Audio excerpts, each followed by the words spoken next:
ꯌꯥꯝ ꯀꯨꯏꯊꯔ ꯄꯨꯡꯈꯥꯏ ꯑꯃꯇꯪ ꯉꯥꯛꯇꯪ ꯂꯥꯛꯄꯤꯌꯨ ꯂꯥꯏꯚꯇ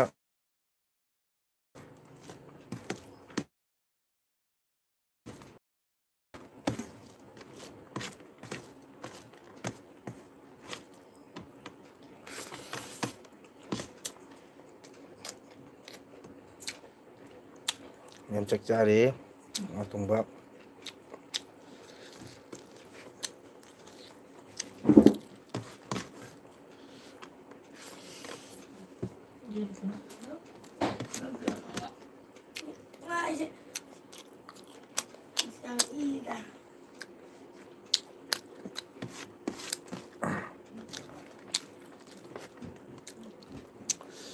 ꯃꯌꯥꯡ ꯂꯥꯏꯚ ꯉꯥꯛꯇꯪ ꯊꯥꯒꯦ 이ꯆꯤꯟ ꯏꯅꯥꯎ ꯈꯔ ꯂꯥꯛꯄꯤꯌꯨ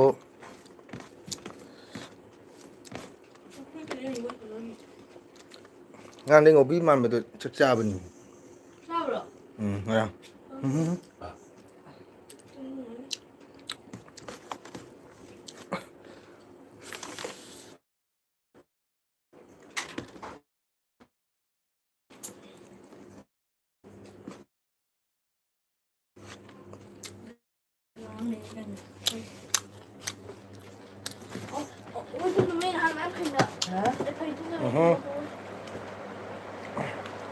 ꯐꯦꯟ ꯀꯝꯃꯜꯂꯦ ꯐꯦꯟ ꯀꯝꯃꯜꯂꯦ ꯉꯁꯤ ꯏꯟꯖꯥꯡ ꯅꯣꯡ ꯀꯩꯅꯣ ꯇꯧꯔ ꯆꯥꯛꯇꯦꯍꯦ ꯉꯁꯤ ꯏꯪꯉꯤ ꯏꯟꯖꯥꯡ ꯆꯥꯛꯇꯦ ꯅꯉꯣꯟꯗ ꯈꯨꯠꯅ ꯁꯦꯡꯅ ꯅꯣꯡ ꯇꯥꯈꯠꯂꯛꯑꯣ ꯍꯤꯞꯄ ꯌꯥꯗꯅ ꯑꯃ ꯁꯤꯟꯗꯣꯛꯏꯅꯤ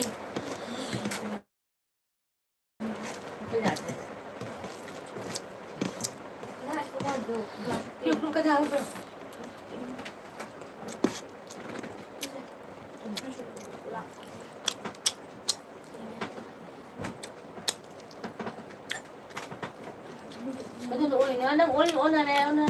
ꯅꯁꯥ ꯇꯧꯏꯁꯨ ꯑꯣꯜꯂꯨ ꯄꯥꯇꯧꯅꯨ ꯌꯥꯝꯅ ꯌꯦꯡꯒ 한번 앵글까?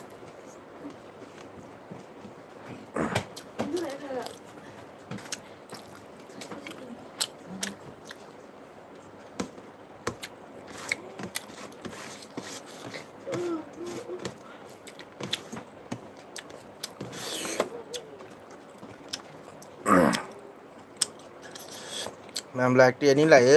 ꯃꯤ ꯃꯁꯛ ꯎꯗꯦ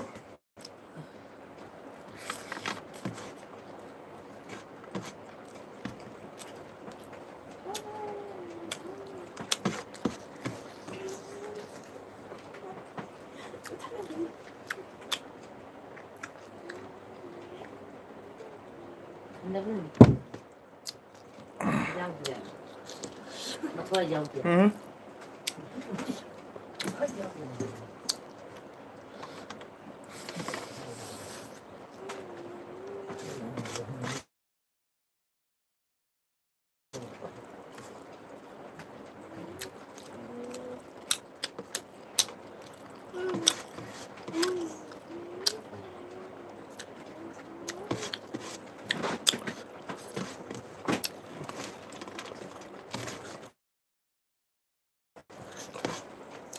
ꯂꯥꯏꯛꯇꯤ 3 ꯁꯨꯔꯦ ꯀꯣꯃꯦꯟ ꯃꯤꯗꯤ ꯃꯁꯛ ꯈꯪꯗꯦ ꯀꯅꯥꯅꯣ ꯇꯨꯝꯒꯗꯧꯔꯤꯁꯦ ꯑꯣ ꯀꯔꯤ ꯍꯦꯟꯖꯥꯡꯅꯣ ꯑꯣꯖꯥ ꯉꯥ ꯊꯣꯡꯕꯅꯤ ꯏꯇꯩꯃ ꯉꯥ ꯊꯣꯡꯕ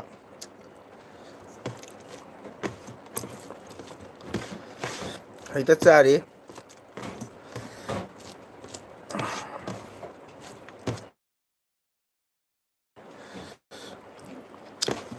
ꯍꯧꯖꯤꯛꯇ ꯍꯜꯂꯛꯄ ꯑꯗꯨꯗ ꯆꯥꯛ ꯆꯥꯔꯤꯕ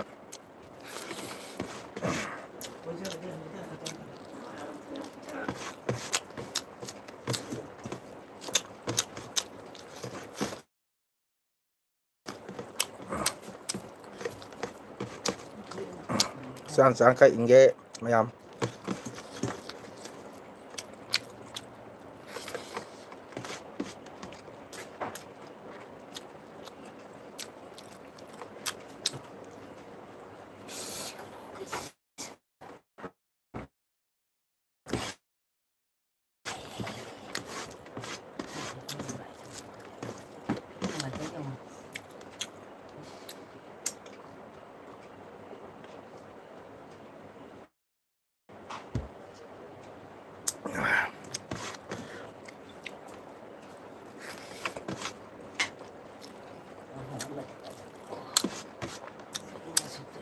ꯂꯥꯏꯛꯇ ꯃꯤ 3 ꯂꯩ ꯃꯤ 2님 책 ꯈꯪꯗꯦ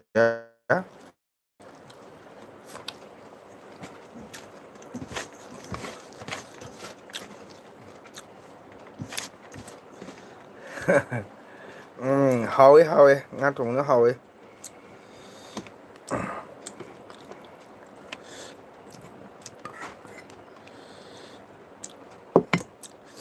nga thùng mà nó hao이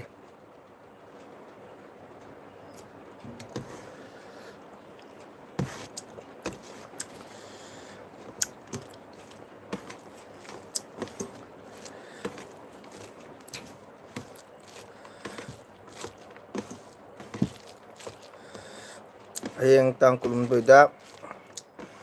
Churakoron leba dugi sei ngak tambiram ga thole sorokta nong lae nong lakpaduga chungchange ma oh asidi ngasi akhoi event akhoi bendhau nandi lae kari chai no maso bendhau chakchari ai chakchari bendhau se bendhau chakchari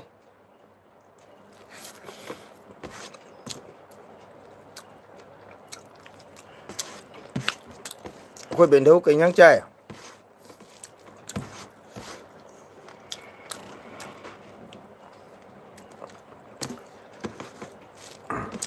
akhoi bendhau nandi kai nhang cha ge oh bendhau nga thong se nga thong ba nga thank you bendhau na nasugi live ta lakpi bagi thagachari ada bendhau khubi na mo nga thong ba chare nga thong ba chare bendhau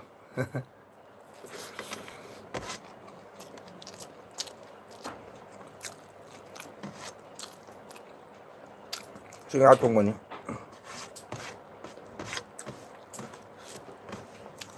bendhau nandi cái nhang chai hào bro dầm hào ấy bên thôi nga thùng một tí hào thì nào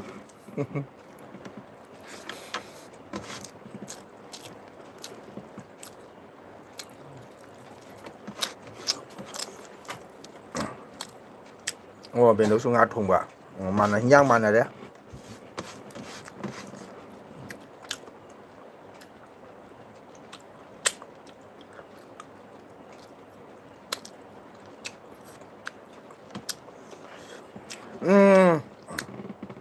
농도 농망함에 농콩함에 주디 주렇게 가피티 비클래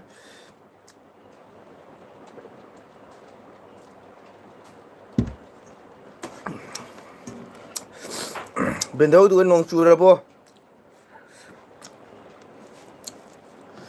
농 주라보 벤더우도다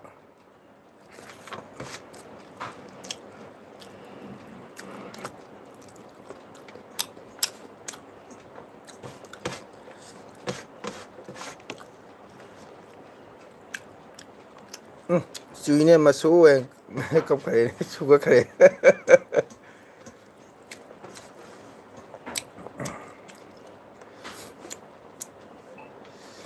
맛소 이세 그야 파래 이세 얌 파래 뭐 기땅 파래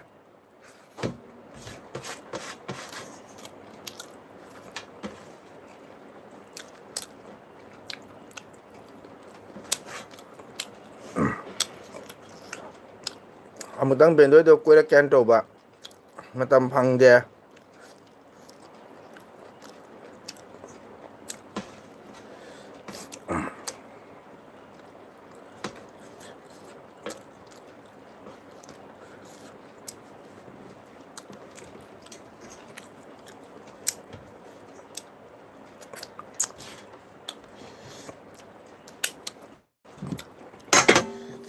뱅구 벤도 타겟자리 as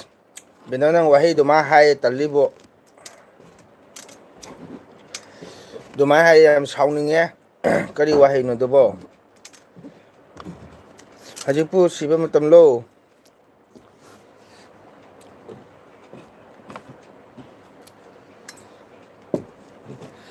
ꯗꯣ ꯍꯥꯏꯅꯣ ꯐꯠꯇꯦ ꯅꯪ ꯕꯦꯟꯊꯧꯗꯣ ꯋꯥꯍꯩꯗꯣ ꯍꯥꯏ ꯅꯪ phone like ꯄꯤꯔꯁꯨ ꯑꯩ ꯄꯥꯝꯗ꯭ꯔꯦ ꯂꯥꯏꯛꯀ ꯅꯪ ꯋꯥꯍꯩ ꯇꯥꯗ ꯌꯥꯝ ꯅꯨꯡꯉꯥꯏꯇꯦ ꯑꯗꯨꯃꯥꯏꯅ ꯍꯥꯏꯔꯗꯤ ꯂꯥꯏꯛ ꯄꯤꯔꯁꯨ ꯑꯩ ꯄꯥꯝꯗꯦꯀꯣ ꯌꯥꯝ ꯊꯃꯣꯏ ꯁꯣꯝꯕ꯭ꯔꯥ ꯕꯦꯟꯊꯧ ꯀꯩꯅꯣꯅꯦ ꯃꯤ ꯅꯠꯇꯕꯅꯤꯅ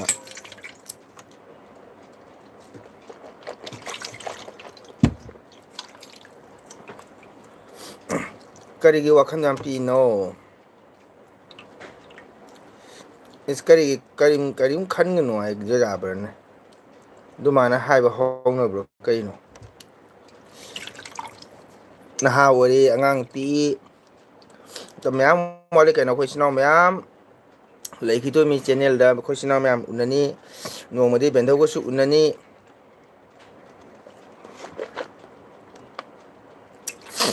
ꯑꯩꯗꯤ ꯕꯦꯟꯗꯣꯏ ꯈꯨꯟꯗ ꯀꯥꯏꯅꯒꯣꯔ ꯏꯁꯩ ꯌꯥꯝ ꯂꯥꯛ ꯐꯪꯗꯦ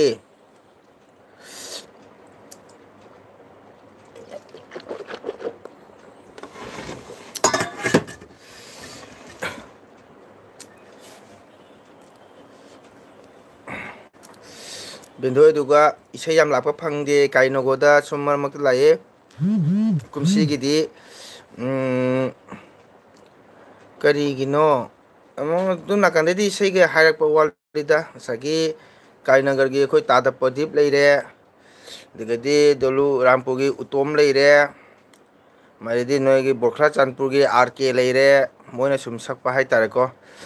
ꯃꯣꯏꯅ ꯁꯪꯗ꯭ꯔꯀꯥꯟꯗ ꯁꯨꯝ ꯆꯦꯟꯅꯕ ꯀꯥꯟꯗ ꯁꯨꯝ ꯍꯥꯏꯔꯛꯏ ꯎꯇꯣꯝꯅꯁꯨ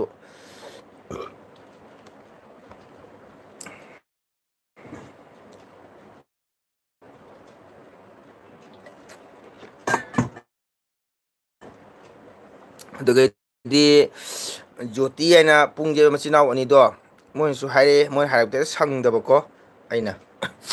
ꯑꯗꯨꯅꯅꯤ ꯕꯦꯟꯙꯧ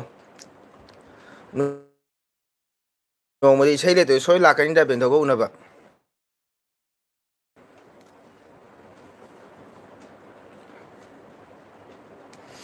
ꯑꯗꯣ ꯑꯩ ꯂꯥꯛꯄꯗ ꯀꯔꯤ ꯄꯣꯠ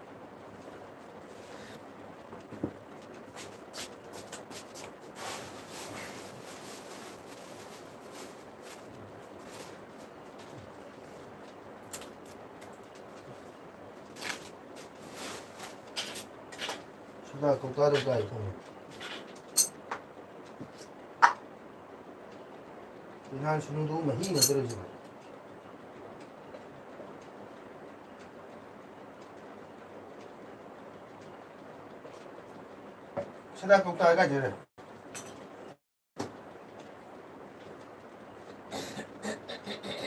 ꯍꯥ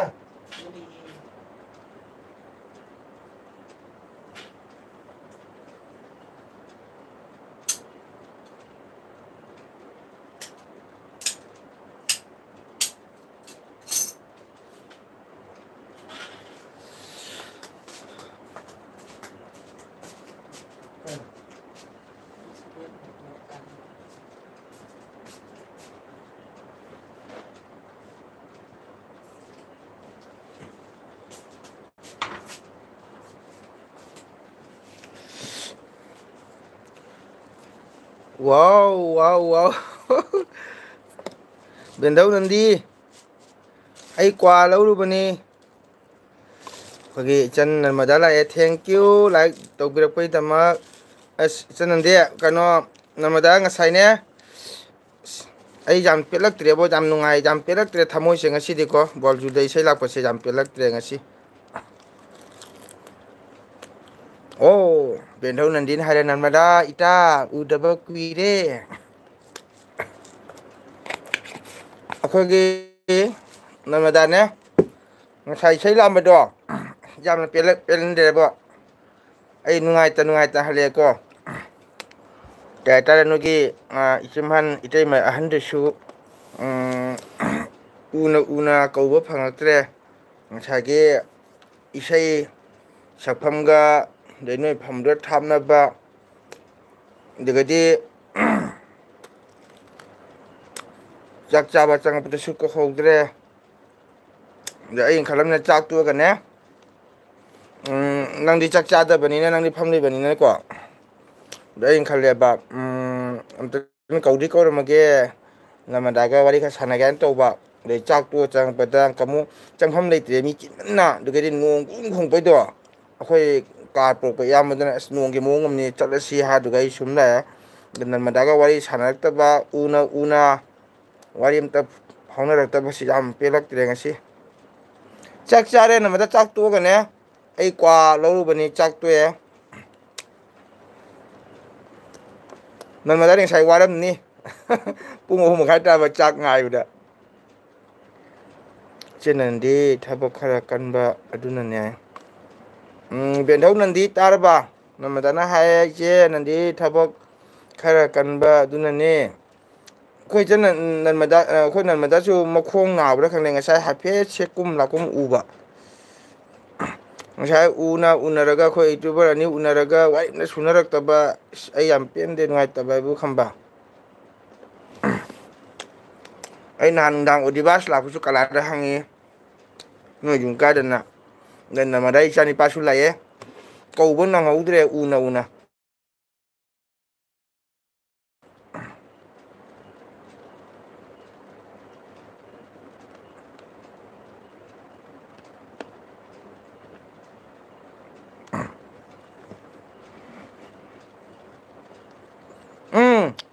ꯕꯦꯟꯙꯧ ꯅꯟꯗꯤ ꯉꯁꯤ ꯎꯅꯩꯌꯦ ꯅꯔꯃꯗꯥꯒ ꯀꯣ ꯃꯣꯏ ꯍꯦꯛ ꯌꯨꯝ ꯃꯅꯥꯛꯇ ꯑꯩ ꯗꯨꯔꯒꯥ ꯄꯨꯖꯥ ꯕꯁꯟꯇꯤ ꯄꯨꯖꯥꯒꯤ ꯏꯁꯩ ꯁꯛꯄ ꯆꯠꯂꯨꯏꯑꯕꯀꯣ ꯑꯗꯣ ꯎꯅ ꯀꯧꯅꯔꯛꯇ꯭ꯔꯦ ꯉꯁꯤꯁꯦ ꯑꯩ ꯌꯥꯝꯅ ꯄꯦꯜꯂꯛꯇ꯭ꯔꯦ ꯕꯦꯟꯙꯧ ꯅꯟꯗꯤ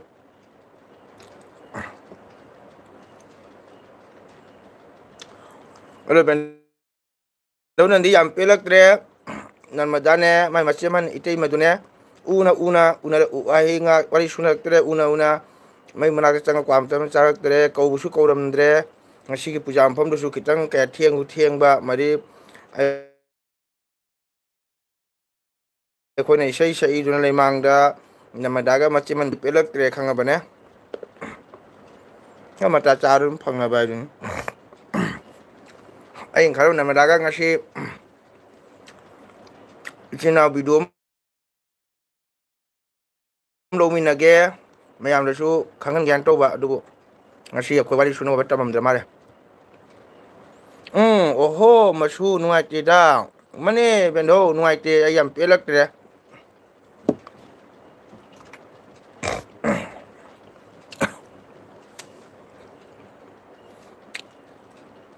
ꯑꯩ ꯅꯔꯃꯗꯥ ꯂꯥꯛꯄꯁꯨ ꯐꯖꯅ ꯎꯍꯧꯗ꯭ꯔꯦ ꯃꯥꯅ ꯃꯈꯨꯠ ꯍꯥꯏꯔꯛꯄꯗꯣ ꯈꯪꯕ ꯋꯥꯅꯤ ꯑꯣ ꯂꯥꯛꯑꯝꯃꯦꯅ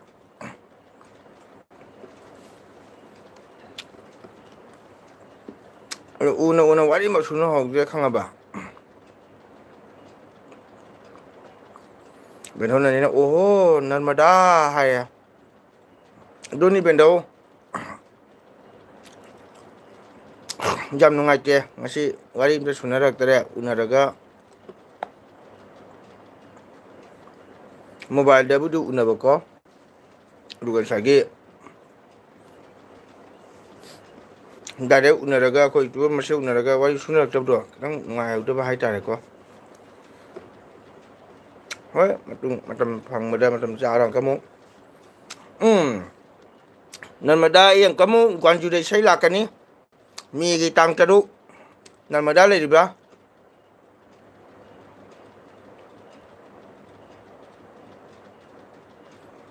ꯃꯁꯨꯒꯤ ꯑꯉꯥꯡ ꯀꯌꯥꯝ ꯆꯥꯎꯔꯦ ꯑꯣ ꯕꯦꯟꯙꯧ ꯍꯣꯏꯒꯤ ꯏꯆꯥꯅꯨꯄꯤ ꯑꯍꯟꯗꯣ ꯀ꯭ꯂꯥꯁ 8 ꯀꯥꯔꯦ ꯍꯟꯗꯛ ꯑꯩ ꯌꯥꯏꯃꯗꯨꯅ ꯀ꯭ꯂꯥꯁ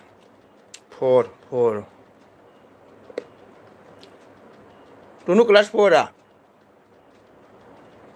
ꯍꯅꯨ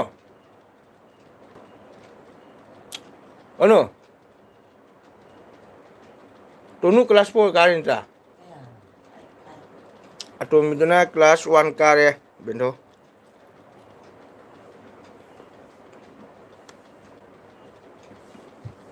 ꯅꯨꯄꯤ 3ꯅꯤ ꯂꯣꯏꯅ ꯁ꯭ꯀꯨꯜ ꯀꯥꯔꯦ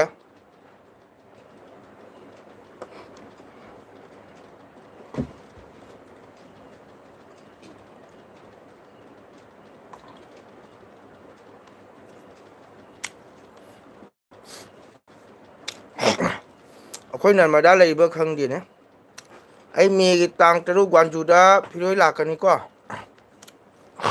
Oh my god, ai tada lakpire, oh my tada Hare Krishna na mongona bhakti kachare, tada thagachari,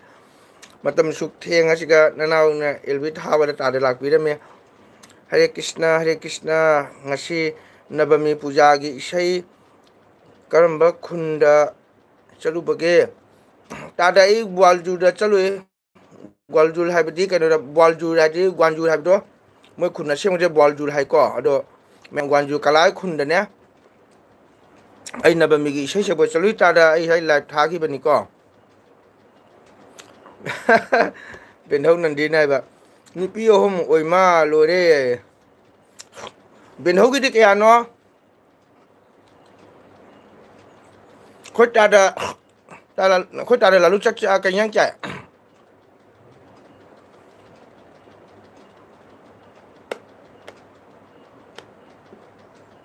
Khoi benhau gi ngang kaya no.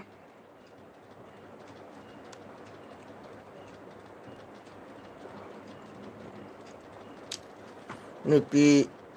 ai oh nupa ani nupi ma oh jare benhau du di. Nupi ani nupa ma jare na nang nupi ne nupi me hembe wani kasu khena ba leite. Benhau gi na nupa ani nupi ma ai gi na nupi hom ni.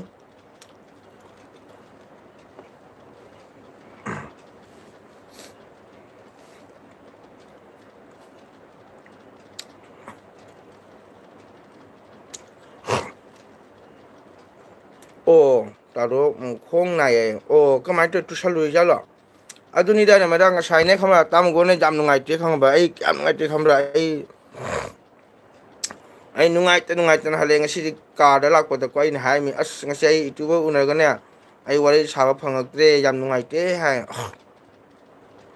nupa ma ga bolo jare bendau asiga lo re ge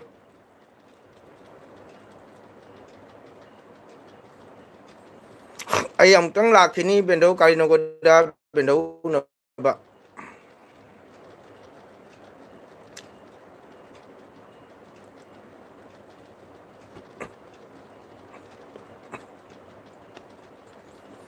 ai ya u ya bare nang na khong do hape selap u ba du ne na kama te na ma shu ba na oh tada irom ba oina tore tada nung dang ni irol ba cha ba hong de ja chung thong la kang soi ham cha da mi nung dang iron cha ba se nung ba chin nung ai ta mi ko khoi ben dau nan di ta ri bo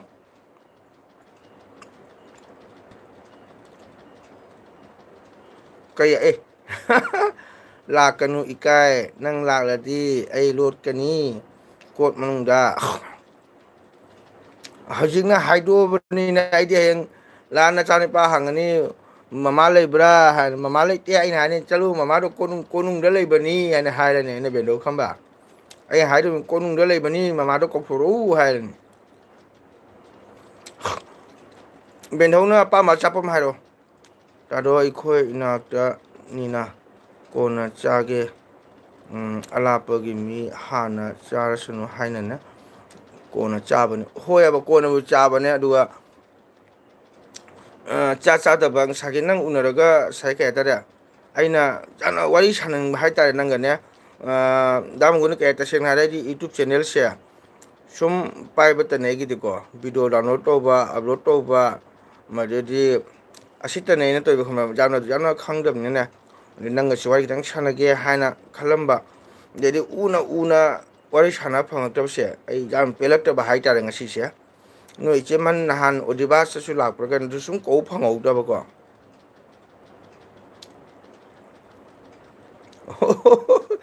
ina ma pura ga koi ba lau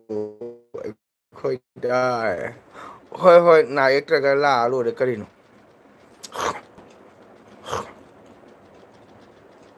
lady oh hoi yong nang khong na do phan jong hoji na na bani du mai na khara mi punam jam pen de ngasi unara ga na wari sa phang ta se jam ai ngai ta bai bu hang kan de bo chak to ga chale harang ge to ba adu su chang ma phang de ba da mi ne giri ina ba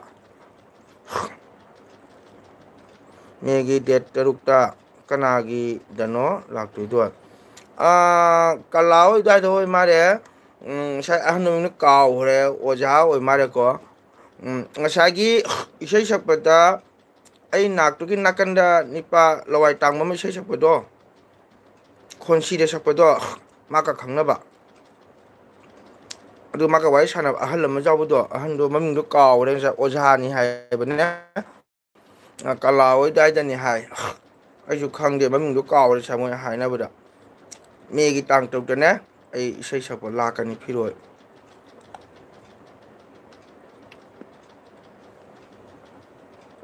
ꯍꯧꯖꯤꯛ ꯅꯨꯄꯤ ꯄꯨꯔꯒ ꯀꯣꯏꯅꯗꯦꯀꯣ ꯃꯁꯨ ꯍꯣꯏ ꯕꯦꯟꯗꯣ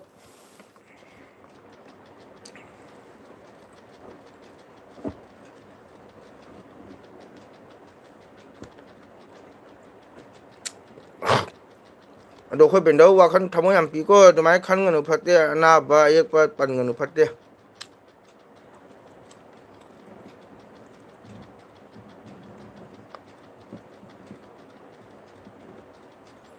ꯑꯗꯣ ꯅꯝꯕꯗ ꯉꯁꯥꯏ ꯏꯁꯩꯗꯣ ꯅꯨꯡꯉꯥꯏꯕꯣ ꯑꯩꯗꯤ ꯌꯥꯝ ꯋꯥꯅ ꯁꯛꯈ꯭ꯔꯦ ꯉꯁꯤꯁꯦ ꯈꯅꯥꯎꯁꯨ ꯅꯨꯡꯉꯥꯏꯇꯕ ꯀꯣ ꯈꯣꯟꯁꯦ ꯑꯗꯨ ꯑꯗꯨꯝ ꯏꯁꯥꯅ ꯀꯟꯇ꯭ꯔꯣꯜ ꯇꯧꯔ ꯑꯗꯨꯝ ꯁꯛꯆꯕ ꯍꯥꯏꯇꯥꯔꯦꯀꯣ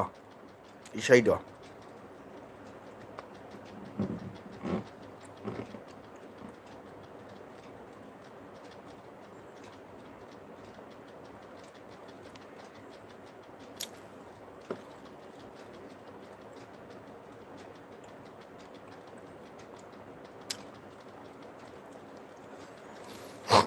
ꯃꯁꯨ ꯕꯦꯟꯊꯧ ꯇꯨꯝꯕ ꯌꯥꯗ꯭ꯔꯦ ꯏꯁꯩ ꯅꯨꯡꯉꯥꯏꯕ ꯑꯃ ꯁꯛꯂꯣ ꯇꯨꯝꯕ ꯌꯥꯕ꯭ꯔꯥ ꯌꯦꯡꯒꯦ ꯍꯧꯖꯤꯛ ꯅꯥꯡꯊꯦꯡꯉꯃꯤꯅ ꯅꯨꯡꯉꯥꯏꯗꯧ ꯃꯥꯟꯗ꯭ꯔꯦ ꯅꯣꯡꯃ ꯇꯥꯍꯟꯒꯦ ꯉꯁꯥꯏ ꯂꯥꯏꯚ ꯊꯥꯈꯤꯕ ꯑꯩꯈꯣꯏ ꯅꯔꯃꯗꯥ ꯈꯨꯟꯗꯅꯦ ꯕꯃꯤ ꯏꯁꯩ ꯁꯛꯎꯕꯒꯤ ꯂꯩꯕꯅꯤꯀꯣ ꯃꯗꯨ ꯇꯥꯔꯣ ꯑꯗꯨꯝ ꯕꯦꯟꯊꯧ ꯉꯁꯤꯒꯤ ꯉꯁꯤꯒꯤ ꯁꯨꯡꯗꯣꯏ ꯏꯁꯩ ꯇꯥꯔꯣ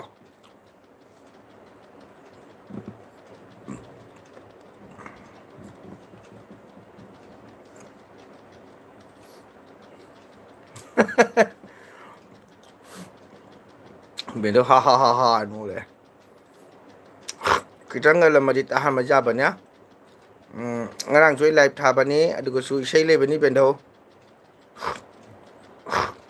ꯅꯁꯨꯅ ꯍꯩꯕꯨ ꯍꯩꯇꯕ ꯁꯛꯄꯅꯤ ꯏꯁꯩꯗꯣ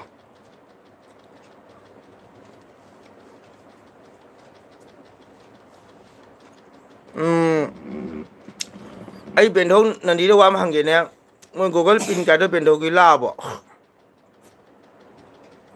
ꯕꯦꯟꯊꯧ ꯒꯨꯒꯜ ꯄꯤꯟ ꯂꯥꯛꯑꯕꯣ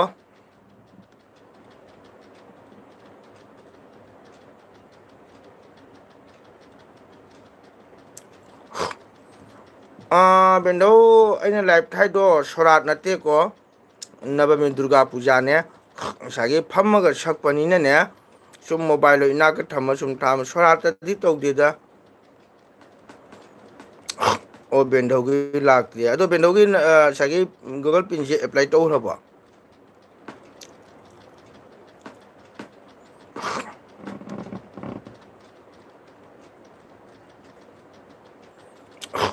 ꯑꯩꯈꯣꯏ ꯅꯔꯃꯗꯥꯏꯁꯨ ꯄꯤꯟ ꯒꯨꯒꯜ ꯄꯤꯟ ꯂꯥꯛꯑꯕ ꯈꯪꯗꯦ ꯃꯥꯏꯁꯨ ꯂꯥꯛꯄꯗꯤ ꯂꯥꯛꯑꯗꯤ ꯁꯣꯏꯗꯅ ꯑꯃꯨꯛ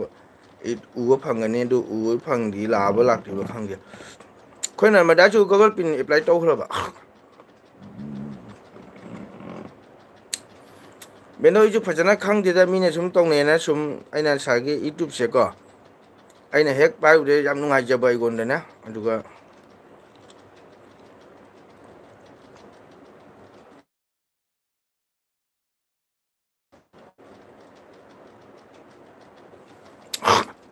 ꯑꯩ ꯌꯨꯇ꯭ꯌꯨꯕ ꯄꯥꯏꯗꯕ ꯀꯨꯏꯔꯦ ꯑꯩ ꯌꯨꯇ꯭ꯌꯨꯕ ꯊꯥꯗꯣꯛꯂꯦ ꯀꯔꯤꯒꯤꯅꯣ ꯕꯦꯟꯊꯧ ꯇꯧꯅꯨ ꯑꯗꯨꯃꯥꯏꯅ ꯃꯌꯥꯝ ꯑꯩꯈꯣꯏ ꯏꯆꯤꯟ ꯏꯅꯥꯎ ꯃꯌꯥꯝ ꯎꯅꯗꯅ ꯋꯥꯔꯤ ꯁꯥꯟꯅꯩꯁꯦ ꯅꯨꯡꯉꯥꯏꯇ꯭ꯔꯅꯦ ꯕꯦꯟꯊꯧ ꯀꯔꯤꯒꯤ ꯌꯨꯇ꯭ꯌꯨꯕ ꯊꯥꯗꯣꯛꯏꯅꯣ ꯊꯥꯗꯣꯛꯀꯅꯨ ꯑꯩ ꯃꯁꯨ ꯅꯍꯥꯟꯋꯥꯏ ꯊꯥꯗꯣꯛꯀꯦ ꯇꯧꯋꯦ ꯑꯗꯨꯝ ꯃꯌꯥꯝꯅ ꯑꯗꯨꯝ ꯀꯩ ꯊꯥꯗꯣꯛꯀꯗꯣꯏꯅꯣ ꯈꯣꯠꯇꯣꯏꯅꯣ ꯍꯥꯏ ꯑꯗꯨꯒ ꯁꯨꯝ ꯑꯩꯁꯨ ꯁꯪꯒꯦꯗ ꯕꯦꯟꯊꯧ ꯌꯨꯇ꯭ꯌꯨꯕꯁꯦꯀꯣ ꯅꯨꯃꯤꯠꯀꯤ ꯏꯁꯩ ꯆꯠꯄꯅꯤꯅ ꯑꯗꯨꯗꯤ ꯁꯪꯕ ꯃꯇꯝꯗ ꯁꯨꯝ ꯃꯌꯥꯝꯒꯤ ꯚꯤꯗꯤꯑꯣ ꯁꯨꯝ ꯌꯦꯡꯕ ꯑꯗꯨꯗꯤ ꯂꯥꯏꯔꯤꯛ ꯇꯧꯕ comment tauba video pura full yeng sum matam sangdaba khamrai sai chapan ne sangma matam sum like tawri ko sum comment tauba su jawi isai wan chalu bunna video download to su ai le pham net jam wai ba Jio ꯔꯒ ꯁꯨ ꯅꯦꯠꯁꯦ ꯌꯥꯝ ꯅꯨꯡꯉꯥꯏꯇꯦ ꯑꯗꯨꯅ ꯑꯩꯗꯤ ꯌꯨꯝꯗꯒꯤ ꯊꯣꯛꯑꯒ rail ꯁꯣꯛꯀ ꯆꯠꯂꯒ video download ꯇꯧꯔꯤ ꯑꯗꯨꯒ ꯌꯥꯝ ꯋꯥꯏ ꯅꯦꯠꯁꯦ ꯑꯗ ꯑꯩ ꯃꯣꯕꯥꯏꯜꯁꯤꯅ 4G ꯑꯣꯏꯕꯅꯤꯅ ꯚꯤꯗꯤꯑꯣꯁꯦ ꯌꯥꯝꯃꯟꯈꯤꯗꯅꯀꯣ ꯃꯣꯕꯥꯏꯜꯁꯤꯁꯨ ꯂꯣꯗ ꯄꯨꯕ ꯋꯥꯕ ꯍꯥꯏꯇꯥꯔꯦ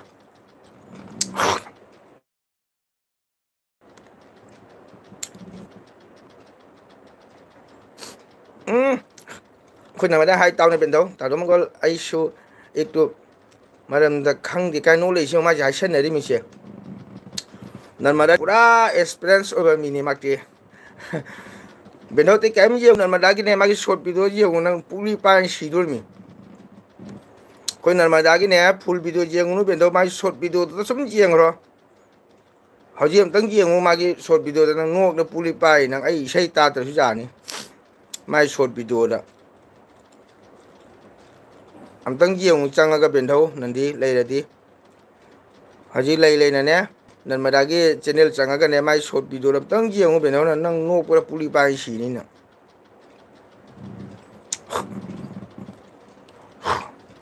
ꯃꯥꯗꯤ ꯌꯨꯇ꯭ꯌꯨꯕ ꯄꯥꯏꯕ ꯀꯨꯏꯔꯕꯅꯤꯅ ꯐꯖꯅ ꯍꯩꯔꯝꯃꯅꯤ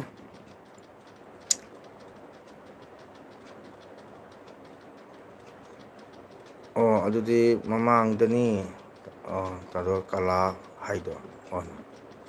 ꯍꯣꯏꯅꯦ ꯀꯂꯥ ꯄꯨꯡꯖꯩꯕꯗꯣ ꯅꯣꯏꯅ ꯒꯗꯨꯡ ꯍꯥꯏꯅ ꯒꯗꯨꯡ ꯍꯣꯏ ꯑꯗꯨꯋꯥꯏꯗꯅꯤꯗꯤ ꯍꯥꯏꯌꯦꯕꯀꯣ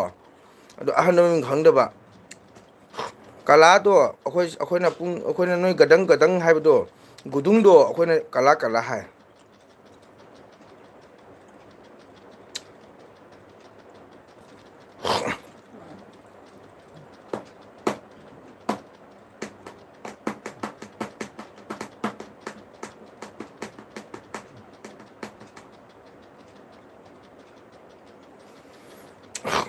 ꯑꯩꯁꯨ ꯃꯌꯥꯝ ꯊꯥꯔꯤꯕꯗ ꯂꯥꯏꯚ ꯊꯥꯔꯒ ꯌꯥꯝ ꯈꯪꯗꯦ ꯑꯩꯁꯨ ꯈꯪꯉꯕꯅꯦ ꯑꯩꯈꯣꯏꯒꯤ ꯑꯩꯒ ꯃꯆꯥ ꯑꯃ ꯂꯩ ꯃꯥ ꯍꯟꯈ꯭ꯔꯦ ꯃꯥ ꯂꯩꯔꯗꯤ ꯃꯥ ꯂꯣꯏ ꯇꯧꯕꯤꯌꯦꯕꯀꯣ ꯑꯩꯁꯨ ꯌꯥꯝꯅ ꯐꯪꯗꯦ ꯑꯣꯖꯥꯒꯤ ꯂꯥꯏꯚ ꯂꯣꯏꯔꯒ ꯇꯨꯡꯒꯤ ꯋꯥꯔꯤ ꯐꯖꯕ ꯁꯥꯔꯣ ꯇꯥꯔꯤꯀꯣ ꯍꯣꯏ ꯋꯥꯔꯤ ꯐꯖ ꯁꯥꯟꯅꯔꯤ ꯇꯥꯎ ꯏꯇꯩꯃ ꯁꯨꯝ ꯋꯥꯁꯨ ꯉꯥꯛꯇꯪ ꯂꯩꯕꯤꯔꯣ ꯑꯩꯁꯨ ꯇꯨꯝꯅꯤꯡꯉꯦ ꯍꯌꯦꯡ ꯏꯁꯩ ꯂꯩꯕꯅꯤꯅ ꯆꯥꯛ ꯆꯥꯅ ꯕꯦꯟꯗꯧ ꯅꯟꯗꯤꯅ ꯕ꯭ꯂꯨ ꯄꯤꯌꯨ ꯍꯥꯏꯁꯦꯀꯣ ꯑꯩ ꯕ꯭ꯂꯨ ꯄꯤꯕꯁꯦ ꯍꯩꯒꯟꯗꯦ ꯍꯦꯛ ꯀꯥꯎꯔꯦ ꯅꯍꯥꯟꯁꯨ ꯇꯧꯕꯅꯦꯀꯣ ꯑꯗꯨꯅ ꯑꯩꯁꯨ ꯒ꯭ꯌꯥꯟ ꯃꯝꯃꯦ ꯍꯥꯏꯁꯤꯅꯤ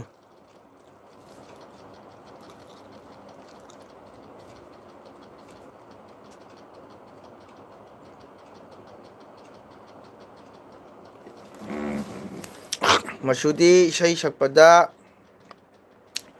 ꯐꯤꯔꯣꯏ ꯌꯥꯝ ꯐꯪꯂꯒꯅꯤ ꯂꯩꯔꯝꯒꯅꯤ ꯌꯥꯝ ꯂꯩ ꯕꯦꯟꯗꯧꯅ ꯑꯄꯥꯝꯕ ꯑꯝꯇꯪ ꯍꯥꯏꯔꯛꯎ ꯑꯩ ꯊꯣꯟꯒꯦ ꯕꯦꯟꯗꯧꯗ ꯃꯪꯒꯣꯜ ꯀ꯭ꯋꯥ ꯌꯥꯝꯅ ꯆꯥꯒꯅꯨ ꯏꯁꯩꯒꯤ ꯃꯈꯣꯜ ꯃꯥꯡꯈꯤꯅꯤ ꯄꯥꯝꯃꯨꯏꯀꯣ ꯀ꯭ꯋꯥꯒꯤ ꯃꯍꯨꯠꯇ ꯁꯤꯡ ꯑꯣꯏꯅ ꯁꯤꯖꯤꯟꯅꯧ ꯇꯥꯛꯆꯕ ꯅꯠꯇꯦ ꯋꯥꯔꯧꯕꯤꯒꯅꯨ ꯊꯦꯡꯀ꯭ꯌꯨ ꯇꯥꯗ ꯊꯦꯡꯀ꯭ꯌꯨ ꯕꯦꯔꯤ ꯃꯁ ꯑꯩ ꯇꯥꯗꯕꯨ ꯀꯩꯗꯧꯕꯒꯤ ꯋꯥꯔꯒꯨꯝ ꯇꯥꯗꯗꯤ ꯑꯩꯗꯤ ꯉꯁꯤ ꯌꯧꯕꯗ ꯏꯁꯩ ꯁꯛꯆꯕꯗꯁꯨ ꯑꯩꯗꯤ ꯏꯌꯥꯝꯕꯅꯤ ꯍꯥꯏꯅ ꯂꯩꯖꯔꯤꯕꯅꯤ ꯇꯥꯗꯅ ꯇꯥꯛꯄꯤꯕ ꯅꯅꯥꯎꯒꯤ ꯌꯥꯝ ꯂꯥꯏꯕꯛ ꯐꯕꯅꯤ ꯑꯗꯣ ꯃꯌꯥꯝꯅ ꯍꯪꯉꯤꯅꯤ ꯀ꯭ꯔꯤꯁꯅꯄꯨꯔꯒꯤ ꯇꯥꯗ ꯂꯥꯂꯨꯁꯤ ꯅꯣꯏ ꯀꯩ ꯊꯣꯛꯀꯦꯀ ꯍꯪꯉꯦꯕꯀꯣ ꯑꯩꯅ ꯑꯩꯈꯣꯏ ꯇꯥ ꯂꯥꯂꯨꯗꯤ ꯑꯩꯈꯣꯏ ꯏꯕꯣ ꯍꯥꯟꯅ ꯑꯩꯈꯣꯏ ꯏꯕꯣꯒꯤ ꯂꯩꯔꯤꯉꯩꯒꯤ ꯃꯔꯤ ꯃꯇꯥꯅꯦ ꯑꯗꯨꯃꯥꯏꯅ ꯈꯨꯝꯃꯤꯅꯤ ꯇꯥꯗꯕꯨ ꯑꯩꯅ ꯏꯌꯥꯝꯕꯃꯛꯅꯦꯅ ꯈꯟꯖꯔꯒꯀꯣ ꯇꯥꯗꯅ ꯇꯥꯛꯄꯤꯕ ꯌꯥꯝꯅ ꯊꯥꯒꯠꯆꯩ ꯅꯅꯥꯎꯅ ꯑꯗꯣ ꯅꯅꯥꯎꯗꯤ ꯑꯇꯣꯞꯄ ꯀꯩꯁꯨ ꯆꯥꯕ ꯊꯛꯄ ꯇꯧꯗꯕꯅꯤꯅ ꯑꯗꯨꯝ ꯆꯥꯛꯇꯣ ꯀꯣ ꯃꯇꯦꯡ ꯑꯗꯨꯝ ꯆꯥꯕ ꯁꯤꯅꯤ ꯑꯩꯈꯣꯏ ꯅꯃꯗꯅ ꯇꯥꯗꯣ ꯚꯣꯏꯁ ꯌꯥꯝ ꯐꯖꯩꯕꯣ ꯍꯥꯏ ꯊꯦꯡꯀ꯭ꯌꯨ ꯊꯦꯡꯀ꯭ꯌꯨ ꯑꯩ ꯏꯁꯩ ꯚꯣꯏꯁ ꯐꯖꯩ ꯍꯥꯏ ꯊꯥꯒꯠꯄꯤꯕꯒꯤꯗꯃꯛꯇ ꯍꯥꯏꯅꯤꯡꯉꯥꯏꯗ ꯊꯥꯒꯠꯆꯔꯤ ꯁꯨꯝ ꯍꯩꯄꯣꯟꯇꯦꯗ ꯁꯨꯝ ꯀꯥꯕꯣꯛ ꯃꯌꯥꯝꯒꯤ ꯊꯧꯒꯜ ꯃꯌꯥꯝꯒꯤ ꯁꯦꯕꯥ ꯁꯨꯝ ꯆꯠꯆꯕ ꯍꯥꯏꯇꯥꯔꯦꯀꯣ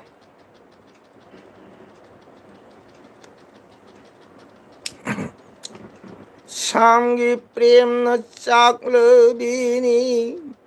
wathuk chaubi radhani oi ma bên đâu nó nghe người ba comment sẽ ai hai là rồi tần lên vô nang hai ba pot se asi di phang di nga si ba atopa hayo khudei napu pambra mai di muga khudei pambra hangam pan pambra madagidi makin shuti pambra bên đâu nó hai ba pot tu de hai giờ rồi ba mà di phang di bo hojiki ain sai ba isai se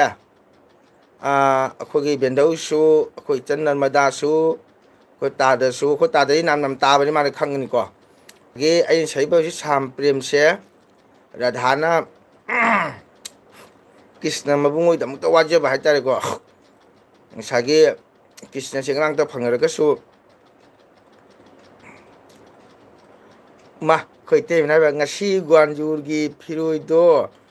ꯏꯇꯩꯃꯗ ꯄꯤꯔꯣꯀꯣ sure ꯄꯤꯔꯒ ꯏꯇꯩꯃ ꯁꯣꯏꯗꯅ ꯄꯤꯒꯦ ꯄꯤꯔꯣ ꯄꯤꯅꯤ ꯏꯇꯩꯃ ꯄꯤꯅꯤ ꯑꯗꯣ ꯕꯦꯟꯙꯧꯅ ꯁꯛꯂꯣ ꯍꯥꯏ ꯏꯁꯩꯁꯦ ꯑꯗꯣ ꯑꯩꯅ ꯁꯛꯂꯣ ꯍꯥꯏꯗꯤ ꯁꯛꯀꯦ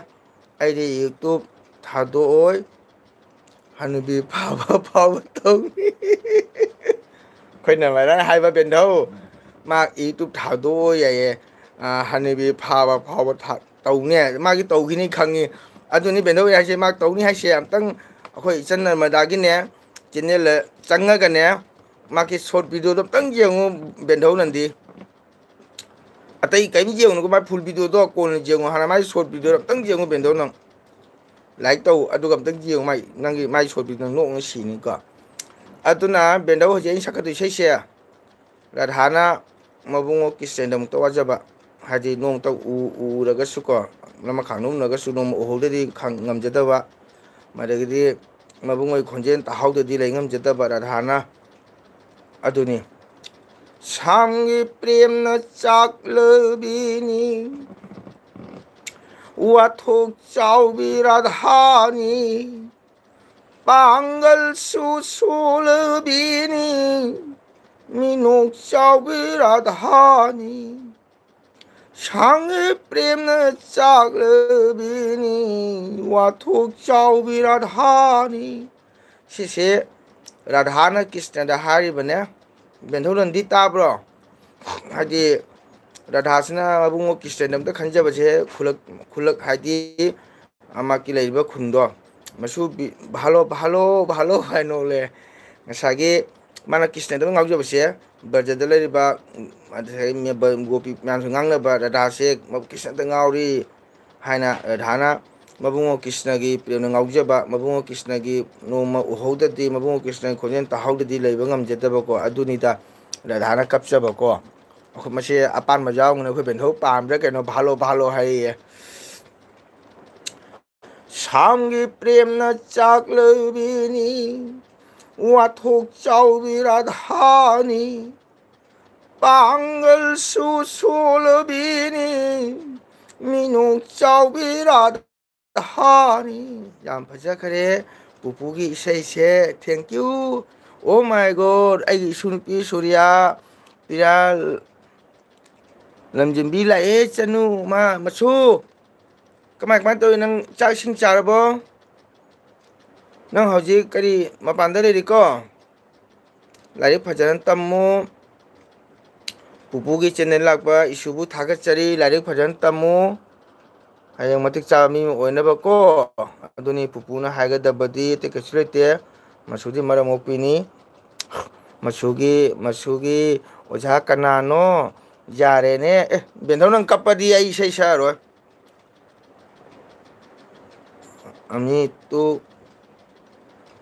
আমি তো কিছু জানি না ইউটিউব সম্পর্কে আমি তো কিছু জানি না ইউটিউব সম্পর্কে আইকাপ খরে ওইমা চারে পুপু ফরে বে চারাদি পথারো nang ngahak pupugi channel lakpa pupuna thagattari masu matam lebada mongoloyo pupuna asis mongol piri papa mama ga mamakta phone phangno phare masu potharo ko horibol hare tada khoi tada laluna aduna amito kisu jane na hai se itu somproke hai aduna hojiki ai sai do samgi prem da chak le beni wathok chawbira dhani hai bako sai kisna prem ngauja bado ra dhana na kamu makhara kai hari chumita do mangol kwa jamna sanu phatte ko thank you char roi da khaje khaje dum khitang ne yam chate matung de khaga lepani da ai gi damakta habirakpa haninga le tan thagachari thank you very much thank you benhonan dina ha ha ha nu khare khoi bendau su pupu jam lu to mare sei he ta nu le ore khoi rangi udragana le ngam de kali kali krishna ge prem chandon gumna aoi nei 상의 프렘나 짝러비니 와툭 짜오비라 하니 아이디 한미 파르수 과 짜바 또로에 짜오짜오베노 한미 파리 까이데다 아니 벤도 한미 파라버니 아이 과수는 똑수 비라게 똑수 과수나 버기 아두나 아이 샤이세 이때 맘나 ngasai gwaljuda salakpa phirodo piro pami hai do isai nungai te kaim hairak te hoi jani ai pirake ai no ma lak pada bendo gi toksu pula ke ore khoirangi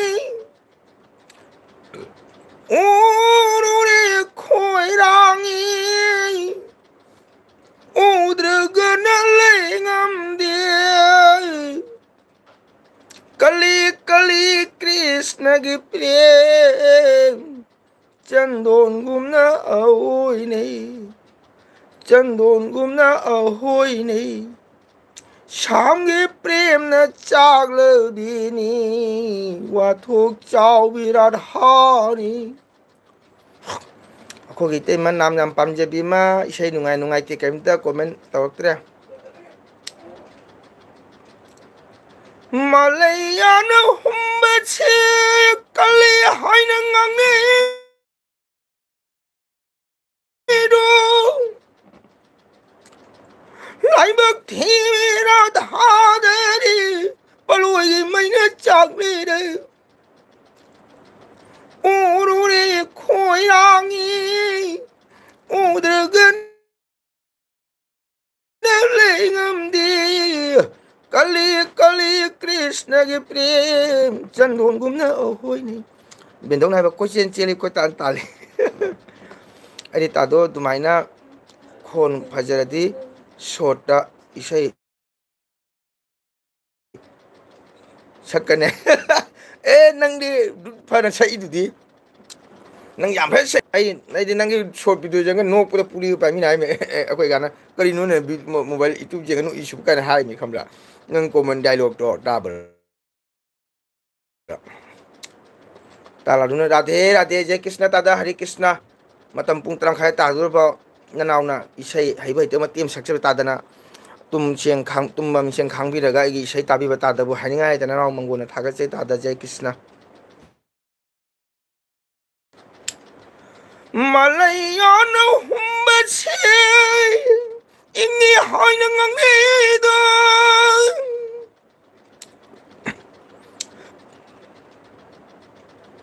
lai bak thimi radhadari paloi mai chang hil hali urure khoirangi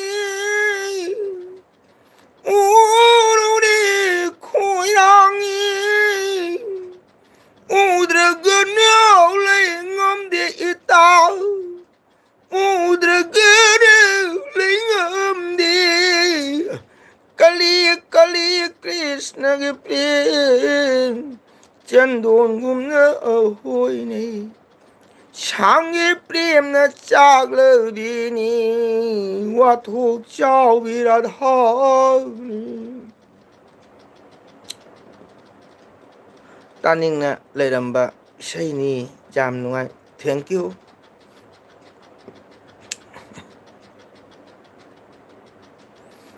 Kali kali Krishna ki prem chandon gumna ahoy nei. Asisu Radhana mabungo Krishna ki damta wajaba ko mabungo Krishna dam tiang thara kapchabani.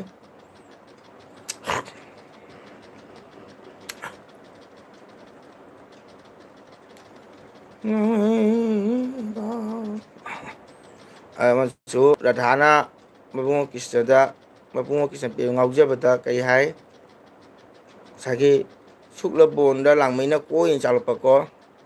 saji ya saji pasak phajabi saji do langmai gi mai sana khang no ko chen chen jaba kapjaba ko chemham khangda dana sa atum haina Radhana su mabungo Krishna gi wakatna ngaujaba se langmai mai na chakpa gumna tawjaba thammo siga mabungo Krishna pemda aduna kari hai कोई न चाप लांग मई नीदा ब्याध न थली मांग दे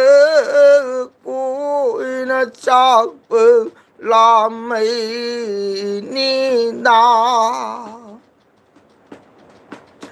कोई न चाप लांग मई नीदा ब्याध न थली मांग दे कोई न चाप लांग मई नीदा मैं खांग छी खांगम दे Bần mù lan xí lan ngâm đào Hoài sư gì đồ Ra tha ấy gơ mà nê đào Côi na chạc bơ la mê ni đà Côi na mà đá Balo balo balo balo balo I could be on pire. Thank you very much. Dona madagi ceman ite mada hayu ko mangona khuram jere ite mada ngasai una ite ma ko phangaude no matang chabada kaujage ite ma hananda hayu ko ko ite ma kap khre sei tabada mai chak hang chi khangam de mai chak hang chi khangam de Bần mù lan xí lan ngâm đà Hoài sư gì đồ Bần đà Côi nó chạc la mê ni đà Bên đâu nó đi ra khu chú to các bạn bà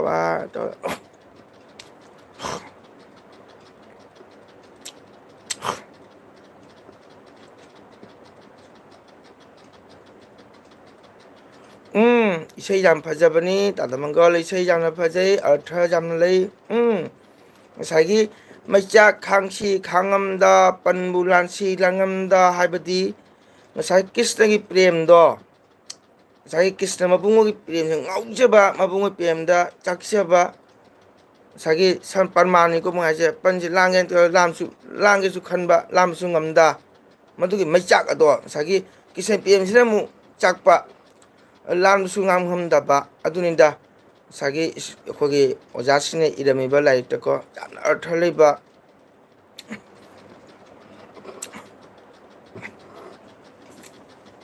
Krishna gi prem na lang mai oi chet na pan na bya the oi wa chhe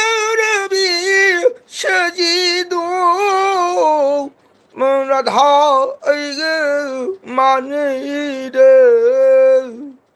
Côi na chạc bơ la mê ni đà Bên thấu na Mà su xây su jam nung ai Nung si ko Ay su tum lage ko Good night Ok bên thấu Good night Bên thấu na Mà tông cái thua ga Su manggal na tagi Chenen da ngatang lakpir ga Bên thấu na saluk jabiram ba Nasu mangona haningai tana benthabu thagatchari nongmari suso soden laga benthabu unaragini ꯕꯦꯟꯙꯧꯒꯤ ꯀ꯭ꯋꯥ ꯀꯣꯛꯁꯨꯁꯨ ꯄꯨꯔꯛꯀꯅꯤꯀꯣ okay ꯕꯦꯟꯙꯧ good night ꯉꯥꯛꯇꯪ ꯂꯥꯛꯄꯤꯔꯝꯕꯒꯤꯗꯃꯛꯇ ꯑꯩꯅ ꯍꯥꯏꯅꯤꯡꯉꯥꯏꯗ ꯊꯥꯒꯠꯆꯔꯤ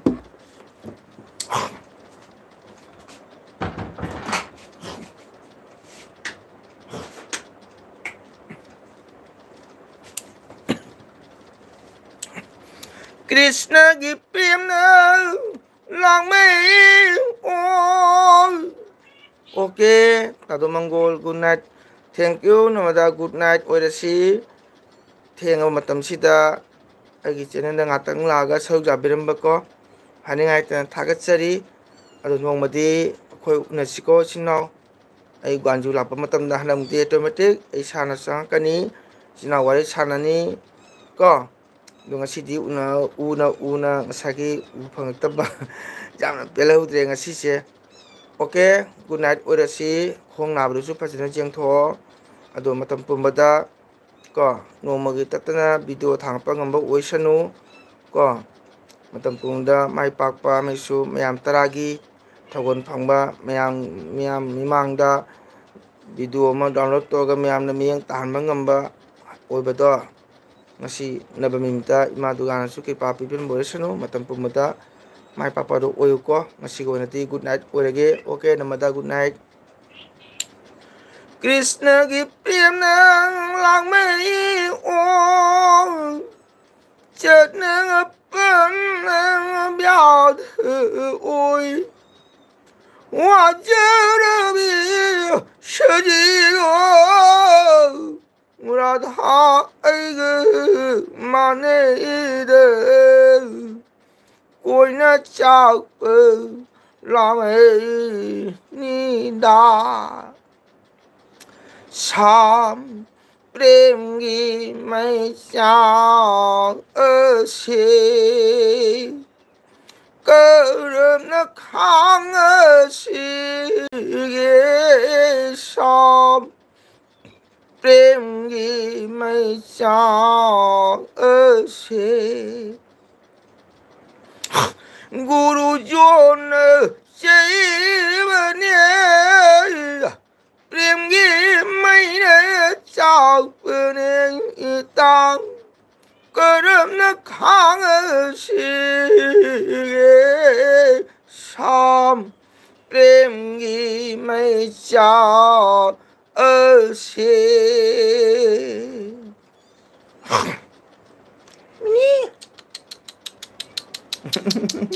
câu nói này chứ mẹ em dùng tu khởi ông đồ một tràn đi chứ khởi ông đồ một tràn chứ chắc chắn phải tri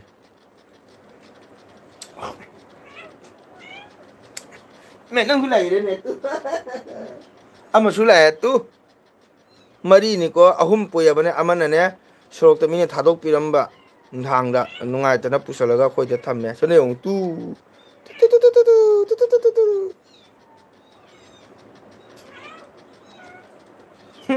tao nói chung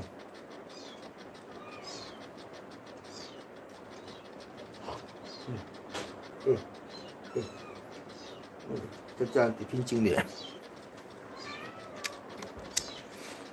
khôi tên mà chỉ lấy và khang tung rồi và khang đế xây taram bani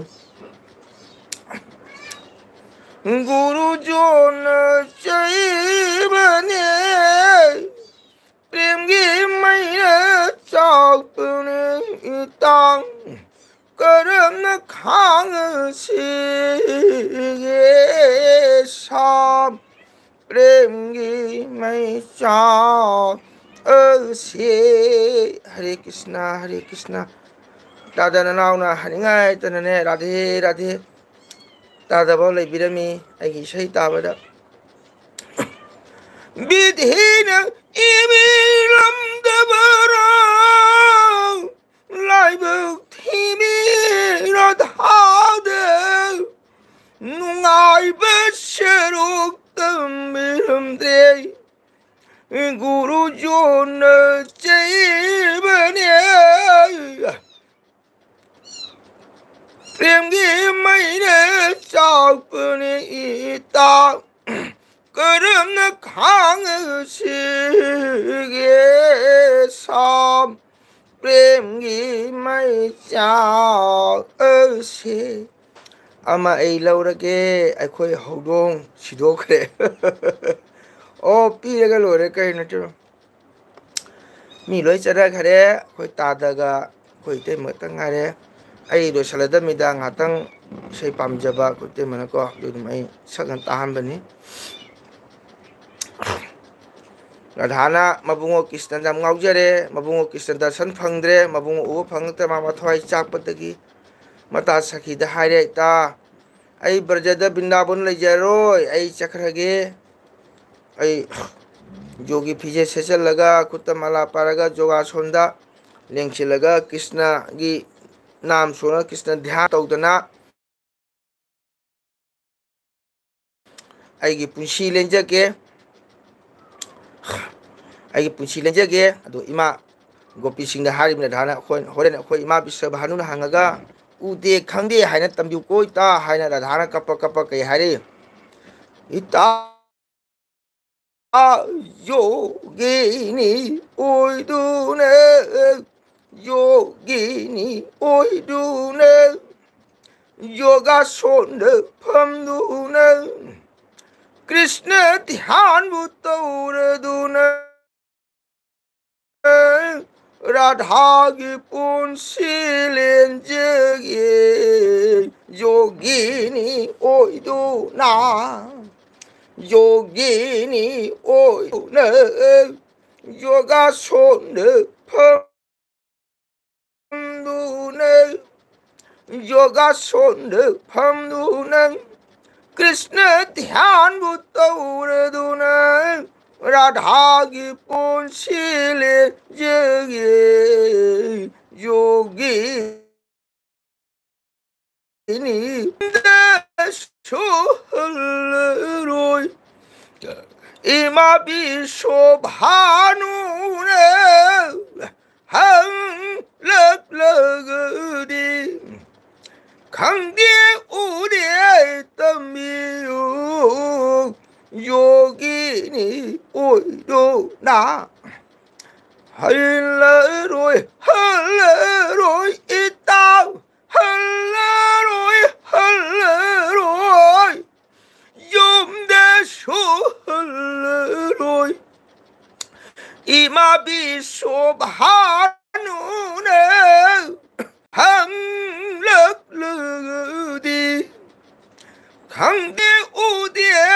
तंबियो योगिनी ओइदुने योगा सोंद फमदुने कृष्ण ध्यान बुतौरदुने राधा की पुंसी लेंजगे योगिनी ओइदुना okay हरे Krishna S स्वाइसे सुम लोसलसी सही को ननावना खितंग हाइतेदन सक्सेबा तादना पुंग 3 मखाई हेलबाव ननावगी नाम ताबीबा तादाबु हनिंगाइता ननावना मंगोना हनिंगाइता थागतजरि हन्नना खोरमजरि S नोंगसिगिदि S सारा good night ओइरसी हयेंसु ए इसै लेबनिना होय तैमसु नाम ताबीरमी तैमसु हनिंगाइता थागतजरि को दुम मी बुदी लागत्रे आई लाइफता आइना सु मीगी लाइफता याम जाव फंगदबनिना अदो आइना सुम को कनागुम खरदा दुम नाम दे ताहानिंदना चाक चाबदगे आइना सुम खले ngатang लाइफ थागे मयामदा को आई ngатang आइना खितंग खंजेबदे ताहानगेनना आइन ताहानबनी थैंक यू कुतिमसु थागतजरि को ngатang आइगी नाम ताबीबा अदुबु राधाना बिलाप तौजबा मबुंगो की सैंतमक्ता अदुबु मबुंगो दर्शन फंखी मबुंगो पोखुदिंगसु इबुंगो इबेमनि सुम थुंगनखी को ngसागी राधाना मबुंगो दम खंजबा कृष्णसु मबेमैतमक्ता वाजबागी महै अदुना इबुंगो इबेमना मतम पुंबा खुतिंगदा इबुंगो इबेमा सुम मपुंग फाना जुगोल ओइकी को वाखन्नबु खलबदी तायंगपांदा लोना थुंगदबा लेते वाखन्नबु थमुनबु तिंगबै थमुनबु सेंगलबदी सुंग सुतना मदुगी महि जानगनी हनगी नतसु मथंग मपोदसु अदुना कर्म तौ हाइसे कर्म तौबदी मथंग मपोदसु सोतना फंगदोमनि मयाम ꯑꯗꯣ ꯉꯁꯤꯒꯤꯗꯤ ꯂꯥꯛꯄꯤꯔꯤꯕ ꯏꯆꯤꯟ ꯏꯅꯥꯎ ꯃꯌꯥꯝ ꯄꯨꯝꯅꯃꯛ ꯃꯪꯒꯜ ꯅꯠꯇꯒꯤ ꯂꯥꯏꯐꯇ ꯃꯌꯥꯝꯅ ꯇꯨꯝꯕ ꯀꯥꯏꯊꯣꯛꯄꯤꯔꯒ ꯃꯇꯝ ꯊꯦꯡꯂꯕ ꯄꯨꯡ 10ꯒ ꯍꯧꯖꯤꯛ ꯃꯤꯅꯤꯠ 10:40 ꯇꯥꯔꯕꯁꯤꯐꯥꯎ ꯃꯌꯥꯝꯅ ꯃꯤꯠꯌꯦꯡ ꯈꯥꯡꯕꯤꯔꯒ ꯃꯪꯒꯜ ꯅꯠꯇꯒꯤ ꯆꯦꯅꯦꯜ ꯑꯁꯤꯗ ꯂꯩꯕꯤꯔꯝꯕꯒꯤꯗꯃꯛꯇ ꯍꯥꯏꯅꯤꯡꯉꯥꯏ ꯊꯥꯒꯠꯆꯩ. ꯑꯣꯀꯦ ꯇꯥꯗ, good night, thank you very much ꯇꯥꯗ, ꯋꯦꯜꯀꯝ. ꯑꯩꯅ ꯃꯇꯝ ꯄꯨꯝꯅꯃꯛ ꯇꯥꯗꯕꯨ ꯅꯅꯥꯎ ꯃꯪꯒꯣꯜꯅ ꯍꯥꯏꯅꯤꯡꯉꯥꯏ ꯊꯥꯒꯠꯆꯔꯤ. ꯑꯩ ꯃꯤꯄꯨꯝ ꯄꯨꯝꯅꯃꯛꯁꯨ ꯑꯩꯒꯤ ꯏꯌꯥꯝꯕꯅꯤ ꯍꯥꯏꯅ ꯇꯥꯗꯕꯨ ꯑꯣꯏꯅ ꯍꯥꯏꯖꯩ, ꯁꯣꯟꯖꯩ ꯀꯣ. ꯑꯩꯈꯣꯏ ꯑꯍꯜꯂꯣꯟꯗ ꯍꯥꯏꯒꯅ ꯅꯍꯥꯔꯣꯟꯗ ꯍꯥꯏꯒꯅ ꯅꯥꯝ ꯇꯥꯕꯗ ꯑꯗꯨꯛꯀꯤ ꯃꯇꯤꯛ ꯔꯁ ꯈꯪꯅ ꯇꯥꯖꯕ ꯏꯌꯥꯝꯕꯕꯨ ꯍꯥꯏꯅꯤꯡꯉꯥꯏꯇꯅ ꯊꯥꯒꯠꯆꯩ. ꯇꯥꯗ, ꯒꯨꯗ ꯅꯥꯏꯠ. ꯒꯨꯗ ꯅꯥꯏꯠ ꯃꯤ ꯑꯍꯨꯝ ꯑꯣꯏꯔꯦ. ꯑꯩꯈꯣꯏ ꯏꯇꯩꯃ ꯂꯩꯔꯤ ꯃꯥꯜꯂꯦ. ꯏꯇꯩꯃꯗꯤ ꯒꯨꯗ ꯅꯥꯏꯠ ꯍꯥꯏꯔꯝꯗ꯭ꯔꯤ. ꯑꯗꯣ ꯑꯩꯕꯨꯗꯤ ꯃꯤꯕꯨꯗꯤ ꯂꯥꯛꯇ꯭ꯔꯦ. ꯂꯥꯏꯛꯁꯨ ꯃꯤ 4 ꯈꯛꯇꯅꯤ. ꯑꯗꯨꯕꯨ ꯑꯩꯅ ꯁꯨꯝ ꯑꯋꯥ ꯄꯣꯊꯥꯕ ꯑꯣꯏꯅ ꯉꯥꯏꯍꯥꯛꯇꯪ ꯁꯨꯝ ꯑꯩꯅ ꯂꯥꯏꯚꯇ ꯂꯩꯕꯅꯤꯀꯣ. ꯅꯣꯡꯃꯗꯤ ꯁꯛ ꯃꯥꯏ ꯂꯣꯏꯅ ꯎꯅꯁꯤ ꯏꯆꯤꯟ ꯏꯅꯥꯎ ꯃꯌꯥꯝ. ꯃꯣꯕꯥꯏꯜꯗꯗꯤ ꯑꯗꯨꯝ ꯎꯅꯔꯤꯀꯣ. ꯁꯛ ꯃꯥꯏ ꯎꯅꯗ꯭ꯔꯁꯨ ꯃꯣꯕꯥꯏꯜꯗ ꯎꯅꯕꯁꯤꯁꯨ ꯑꯁꯤꯁꯨ ꯅꯨꯡꯉꯥꯏꯕ ꯑꯃꯅꯤ. ꯑꯋꯥ ꯑꯅꯥ ꯀꯥꯎꯕꯅꯤꯀꯣ ꯁꯤꯁꯨ ꯃꯌꯥꯝ. ꯑꯩꯈꯣꯏꯒꯤ ꯕꯦꯟꯙꯧ ꯅꯟꯗꯤ ꯕ꯭ꯂꯣꯛ ꯕꯥꯏ ꯇꯧꯔꯝꯃꯦ. ꯑꯗꯒꯤꯗꯤ ꯑꯩꯈꯣꯏꯒꯤ ꯏꯆꯟ ꯅꯔꯃꯗꯥ ꯃꯥꯁꯨ ꯕꯥꯏ ꯇꯧꯔꯝꯃꯦ. ꯅꯔꯃꯗꯥ ꯁꯤꯡꯍꯥ ꯕ꯭ꯂꯣꯛ ꯃꯥꯀꯤꯁꯨ ꯃꯌꯥꯝ ꯁꯞꯄꯣꯔꯠ ꯇꯧꯕꯤꯌꯨ. ꯍꯧꯖꯤꯛ ꯇꯨꯝꯈ꯭ꯔꯕ ꯈꯪꯗꯦ, ꯃꯥ ꯕꯥꯏ ꯇꯧꯔꯝꯗ꯭ꯔꯤ. ꯑꯇꯩꯗꯤ ꯂꯣꯏꯅ ꯒꯨꯗ ꯅꯥꯏꯠ ꯑꯣꯏꯈ꯭ꯔꯦ. ꯑꯩꯈꯣꯏ ꯏꯇꯩꯃ ꯑꯃ ꯂꯩꯔꯤ, ꯃꯥꯒꯤ ꯒꯨꯗ ꯅꯥꯏꯠ ꯁꯦꯝꯒꯠꯂꯒ ꯑꯩ ꯕꯥꯏ ꯑꯣꯏꯔꯒꯦ. ꯐꯥꯔꯁ ꯑꯩꯒꯤ ꯂꯥꯏꯐꯇ ꯑꯩꯈꯣꯏ ꯏꯇꯩꯃ ꯍꯥꯟꯅ ꯂꯥꯛꯄꯅꯤ.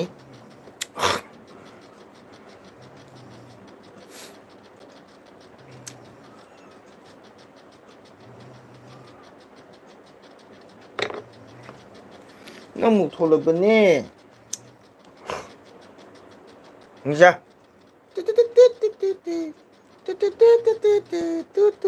ꯃꯣꯕꯥꯏꯜ ꯌꯦꯡꯉꯨ ꯇꯨ.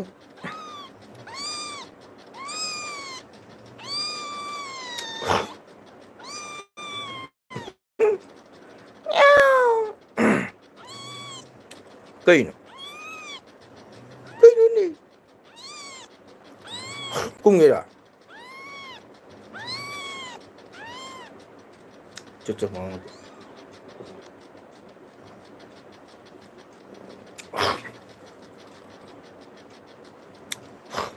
ꯃꯌꯥꯝ ꯕꯥꯏ ꯑꯣꯏꯔꯦ. ꯑꯩꯈꯣꯏ ꯏꯇꯩꯃꯁꯨ ꯕꯥꯏ ꯇꯧꯕꯤꯔꯝꯃꯣ. 10:45 ꯌꯧꯔꯦ. ꯍꯌꯦꯡꯁꯤ ꯑꯩ ꯔꯥꯅꯤꯄꯨꯔꯗ ꯐꯤꯔꯣꯏ ꯑꯃ ꯁꯛꯑꯝꯒꯅꯤ. ꯃꯗꯨ ꯂꯣꯏꯔꯒ ꯑꯩꯈꯣꯏꯒꯤ ꯀꯁꯥꯔ ꯍꯥꯏꯇꯥꯔꯦ, ꯎꯗꯥꯕꯣꯟꯗ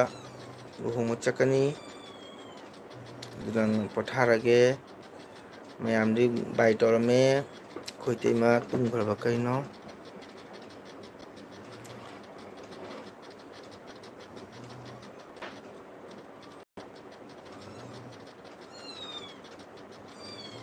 ꯒꯨꯗ ꯅꯥꯏꯠ ꯑꯣꯏꯔꯁꯤꯀꯣ ꯑꯣꯖꯥ. Okay good night ꯑꯣꯏꯔꯁꯤ.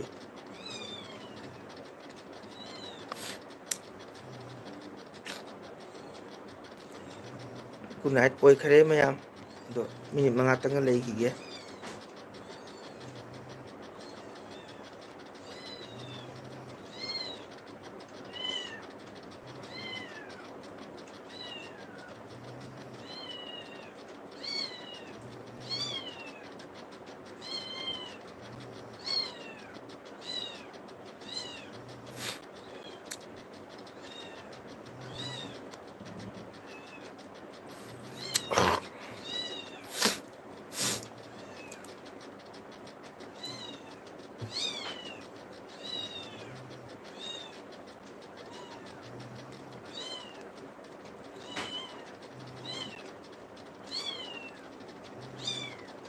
ꯂꯣꯏꯅ ꯒꯨꯗ ꯅꯥꯏꯠ ꯑꯣꯏꯅꯈ꯭ꯔꯦ. ꯏꯇꯣꯝꯇ ꯉꯥꯏꯍꯧꯔꯦ ꯃꯌꯥꯝ.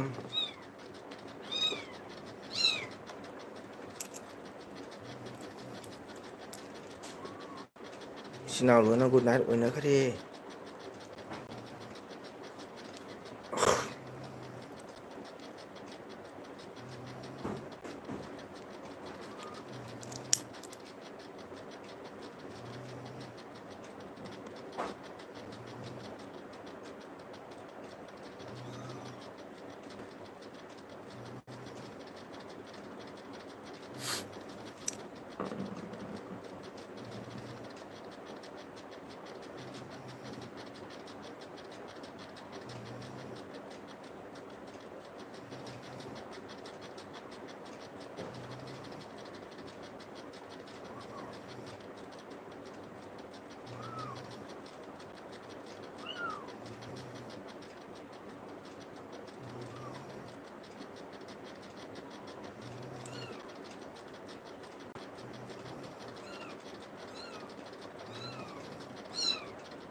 ꯂꯣꯏꯅ ꯕꯥꯏ ꯑꯣꯏꯈ꯭ꯔꯦ ꯂꯣꯏ ꯆꯠꯈ꯭ꯔꯕꯅ ꯂꯩ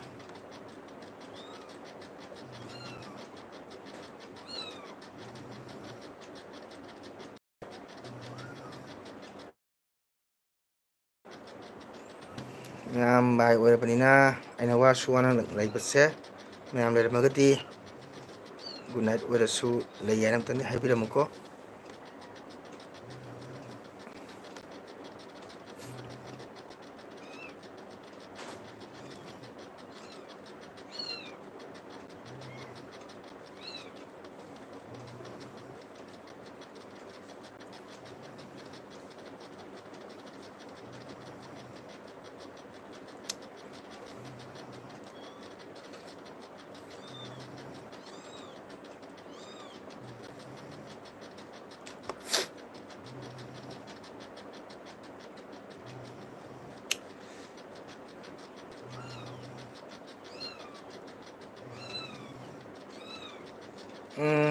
ꯃꯌꯥꯝ ꯄꯣꯊꯥꯔꯅꯤ ꯊꯦꯡꯉꯦ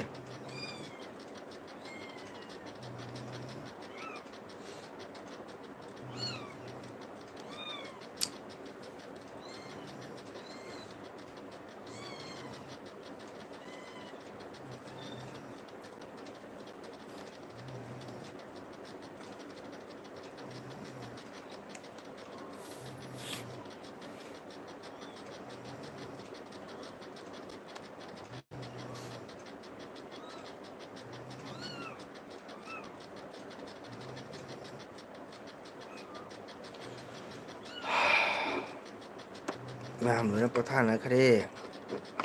ꯁꯨꯝ ꯂꯩꯕꯅꯤꯗ minute 5 ꯇꯥꯇꯪ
오케이 mày good night 어렸을까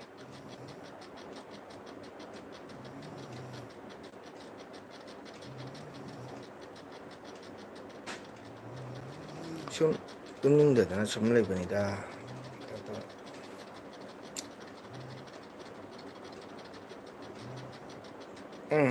good night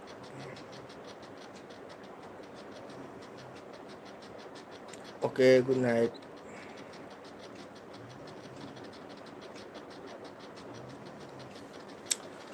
오케이 포탑비로 와람나니 맞답도 튀행해 따라마토 따가도래 장와나 레냐레 마얌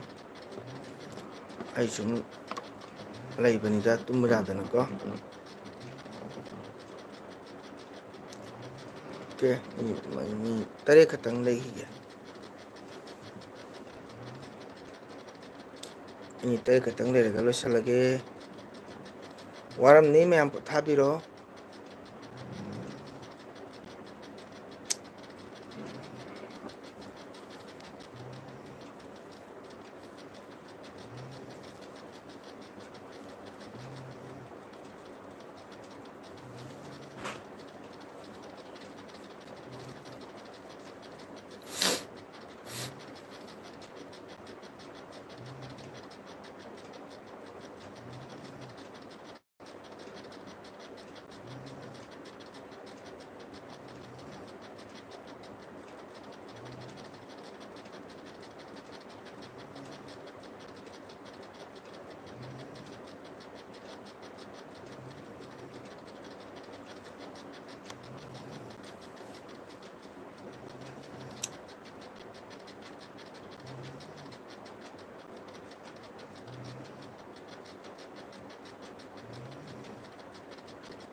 okay ma'am bye good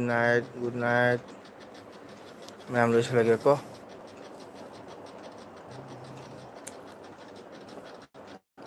ma'am good night जाम वाना लेबिरमे थेंगबा मतम बाव आइगे चैनल दा लापिदम तुम्बा काइपिरगा ngaibiramidamakta मैम हनिंगाइतन थागतसरी मंगोन नतनको ma'am okay bye good night